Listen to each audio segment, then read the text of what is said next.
Sensitive Anti-Nevis Information Service, SKNIS, presents current speeches. In this edition, we feature remarks by guest speaker Damian Hobson, President of the Chamber of Industry and Commerce at the Department of Agriculture Annual Review and Planning meeting, held under the theme, Engendering Resilience to Deal with Global Realities. Remarks are 25 minutes. On behalf of the St. Kitts and Nevis Chamber of Industry and Commerce, I wish to express my thanks and appreciation to the Department of Agriculture for the kind invitation to serve as the guest speaker for today's annual planning and review meeting.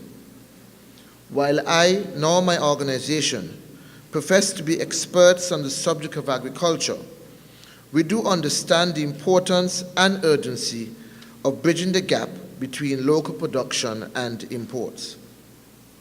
It was Alan Savory who said, and I quote, "Agriculture is the foundation of civilization and any stable economy," end of quote. I agree. There is no doubt that our inability to feed ourselves is continuing to weaken our economy and social fabric, not only here in these two islands, but across the Caribbean and around the world. The theme chosen for today's meeting is therefore timely. This is so because engendering resilience to deal with global realities must be an imperative to be embraced across the corporate and social sectors. No country in the world, and certainly not St. Kitts and Nevis, can dispute the significant importance of agriculture to their sovereignty. Therefore, agriculture ought to be treated as a critical strategy for the attainment and retention of national security. As many powerful military states have proven in the past, a nation that cannot adequately feed itself is at risk of defending itself from internal strife and external influences. I therefore congratulate the Department of Agriculture, and by extension the Ministry of Agriculture, for the persistent efforts to transform the sector into one that delivers sustainable options for feeding the 50,000 inhabitants of our Twin Island Federation.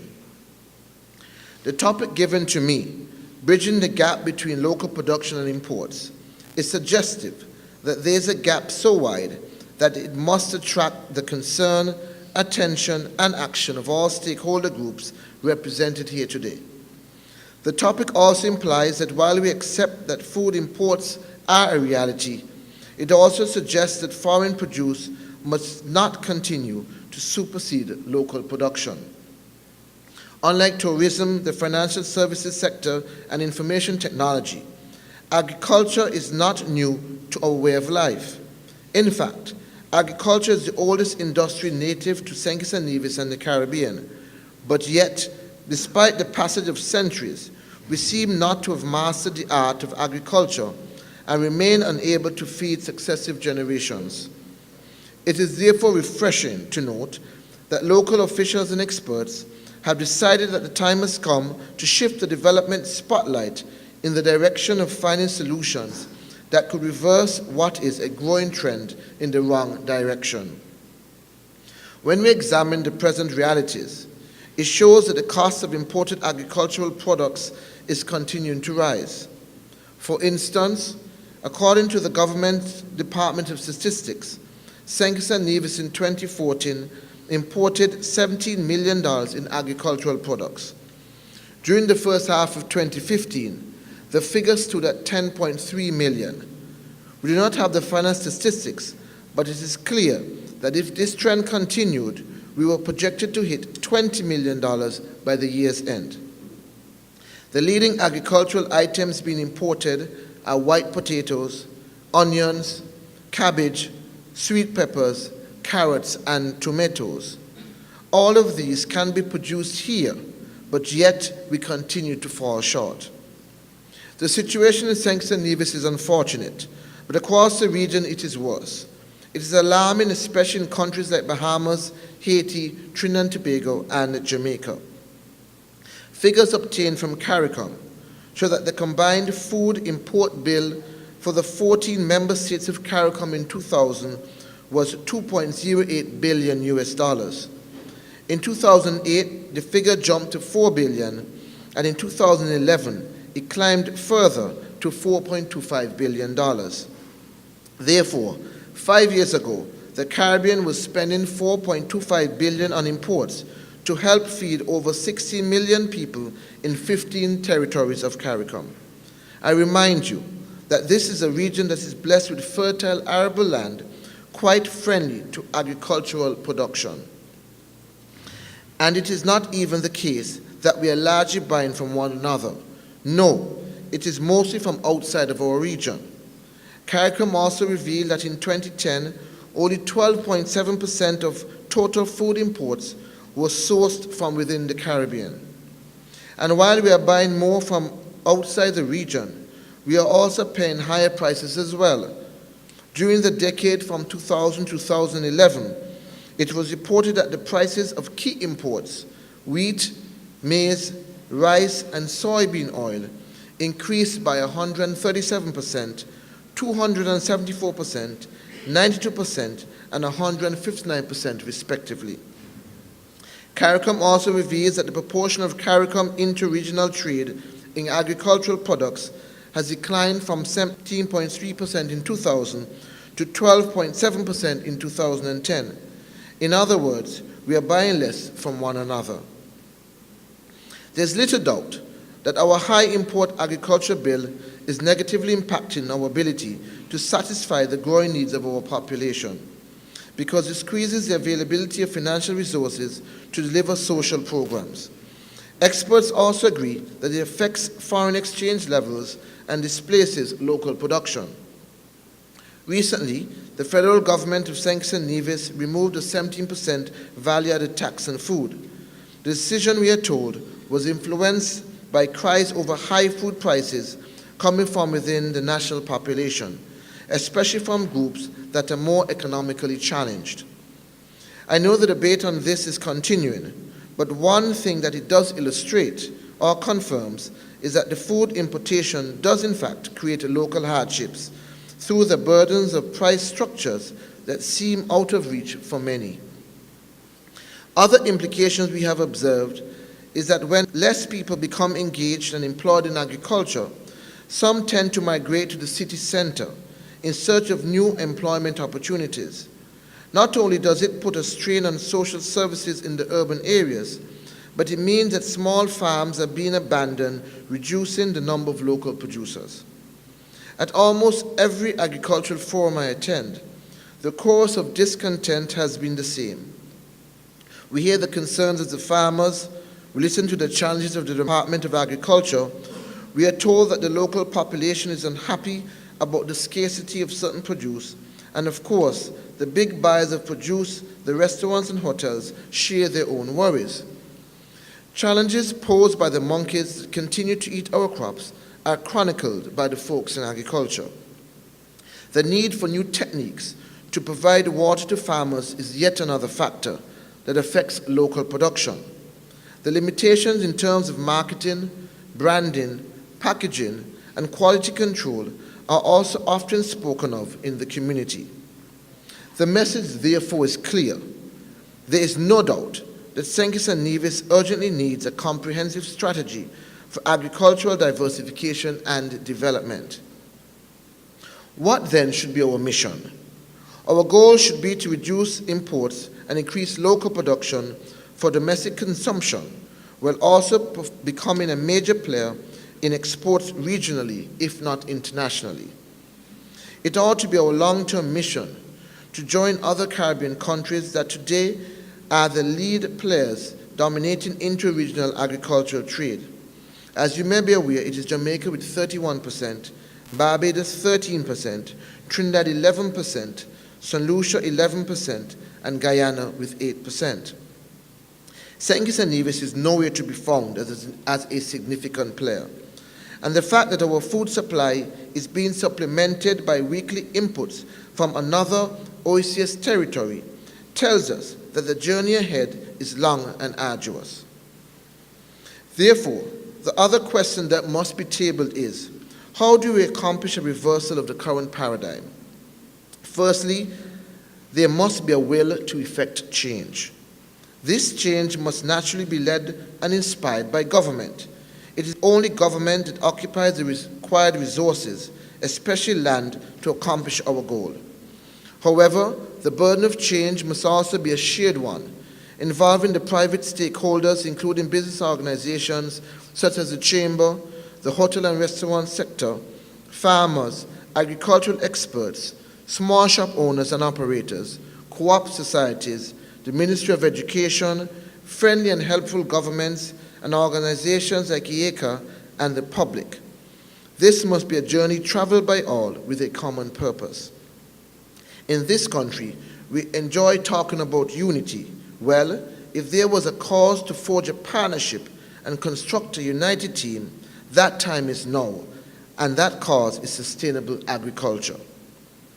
The way forward is best navigated by crafting a meaningful role to be played by the youth. Our youth must be re-educated about the business opportunities within the agricultural sector. They ought to be sensitized about the lucrative options of the sector and the many spill-off entrepreneurial openings that are present.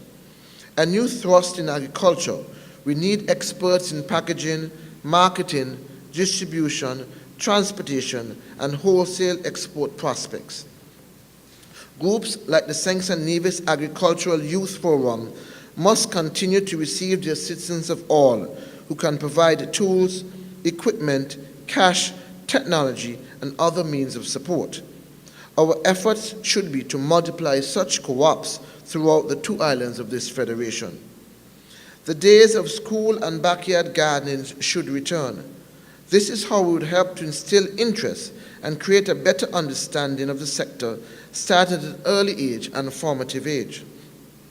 But in large measure, if we are to succeed in convincing the youth about agriculture, the approach must be shifted from solely extolling the values of plowing the soil to those of profitable options that could be pursued.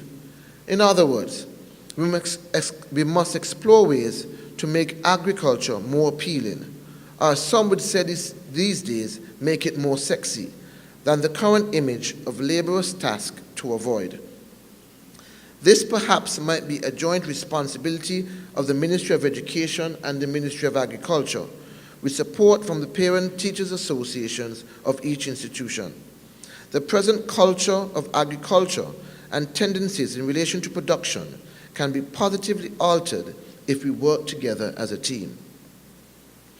As we try to bridge the gap, the application of modern technology is inescapable.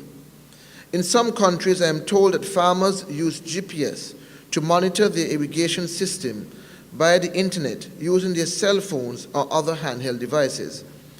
If we could employ similar practices to remotely deal with the troubling monkey problem, I am sure this would be a salvation to many farmers.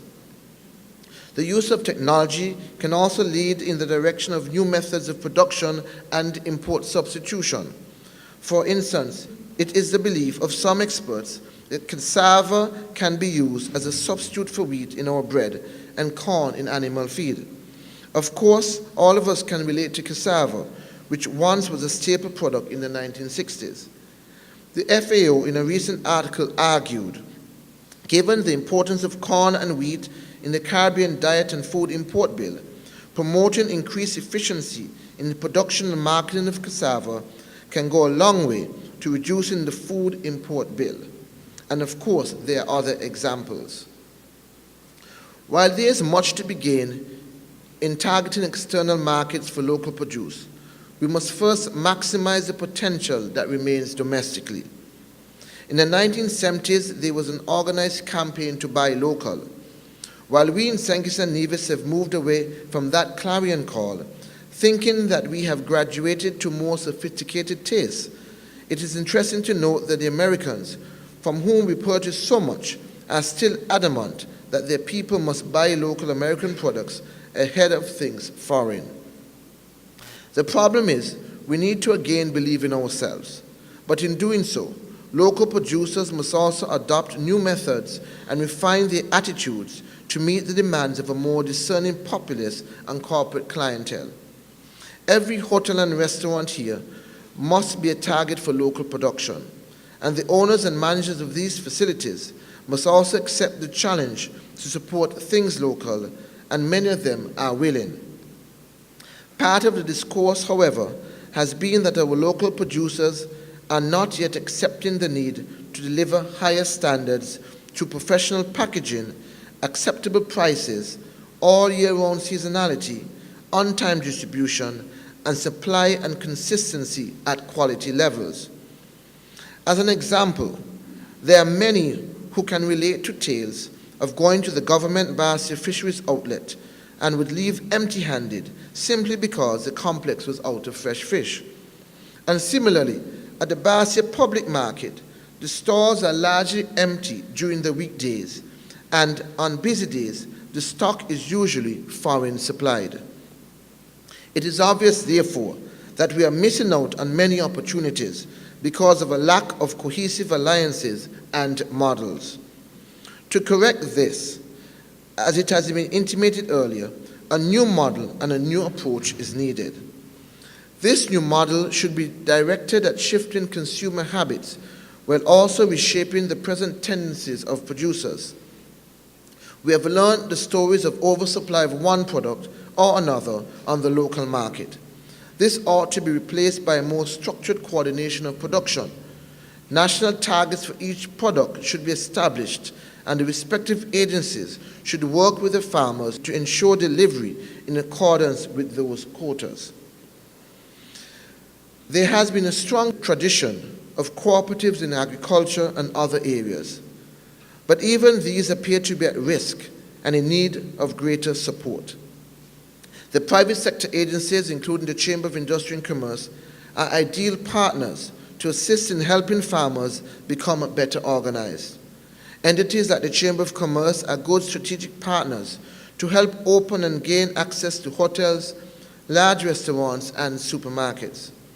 With the assistance of the Chamber, co-ops could also be aided in their efforts to secure capital, build stronger networking alliances, and sharpen their battles to advocate their causes to government.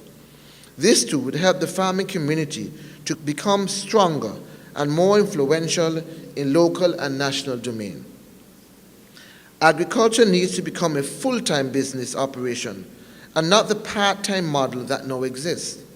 Though I may be wrong, it appears as though we have too many who are satisfied in being small farmers, rather than evolving into large-scale corporations to take a better advantage of market access and profitability. It is my contention that one good way of growing and competing is through the formation of strong cooperatives. The role of the tourism sector in helping to bridge the gap cannot be overstated. Much of the imports we register yearly are for the satisfaction of tourists at our local hotels and restaurants. Most hotels that I know have introduced local menus for catering of their guests. Every visitor likes to try something local. What is needed, therefore, is a stronger bond between owners of these facilities and our producers. Given that no one farmer has the means to deliver the requirements of most hotels, the best approach seems to be a joint one involving groups of producers. A large percentage of food imports are driven by the requirements of the hotel sector. Thus, it seems obvious that this industry also has a major role to play as a strategic partner. It is accepted that we cannot produce all our demands for food, at least not presently. Therefore, we should target our attention on those items I listed earlier for strategic production. In strengthening the linkages between agriculture and tourism, we should also re-examine our production capabilities for items such as poultry, fish, and pork. A casual visit around Barcia would solidify the point that products such as chicken hold lucrative prospects for farmers not keen on the supply of vegetable production. A large-scale production in this regard can go a long way in bridging the widening gap of our food imports. Many of the alliances needed are readily available. These are present through the Department of Agriculture, which helps with the importation of seeds, fertilizers, and other supplies. The international agencies like IECA and foreign governments like the Republic of China and Taiwan, which have sought to introduce new methods of production and expand new agro-products. We also have the great advantage of land, which, though still mostly owned by government, is usually made available to farms on long lease. What we need to do is join forces to combat the issues of water and irrigation, the monkeys, road access, and plant diseases. A more systematic model would also lead to infrastructure upgrades, new technology, and incentives for producers. But one other great benefit that is available through the process of working together is enhanced organizational capacities. The Secretary General of CARICOM, Ambassador Erwin LaRoche, has argued in the past that a regional approach to agricultural production was the obvious solution to addressing our high food import bill and our food and nutritional security. Not only do I agree with the Secretary General, but it is exactly the argument I make for a united approach at the national level here in St. Kitts and Nevis. In looking at the way forward, today's meeting is a good opportunity to continue and expand the dialogue between government and private sector stakeholders. But permit me to advance the following suggestion. That is, a special forum be scheduled to critically examine the importance and contribution of agriculture and to refine ways that could be adopted to reduce the food import bill. This conference should include all the right people, experts, and agencies, including many present here today. On the list of participants should be all government agencies, including the Ministries of Tourism, Education, Finance, Agriculture, Trade and Commerce. In addition, leaders of co-ops, individual farmers, bank managers and loan officers, CARDI, IECA, FAO representatives, hoteliers, restaurants, PTA leaders, and others.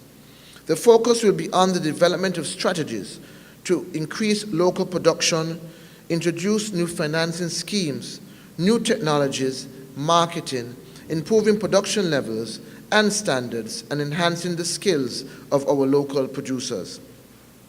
The United Nations Food and Agriculture Organization, FAO, study has concluded that, with the exception of Guyana, Belize, and St. Kitts and Nevis in the English-speaking Caribbean, no country has the required landmass to achieve 100% food security.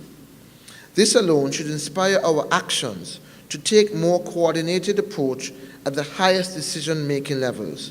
If we are to successfully confront the challenges we face, the best response is one that is broad-based and well-coordinated. If we are really serious about the reduction of our food bill, we must take serious actions. Let us begin with the proposed conference. This can lead to new possibilities for St. Kitts and Nevis to realize its true potential in food production, because if the trend of high imports continue, the more vulnerable our country becomes.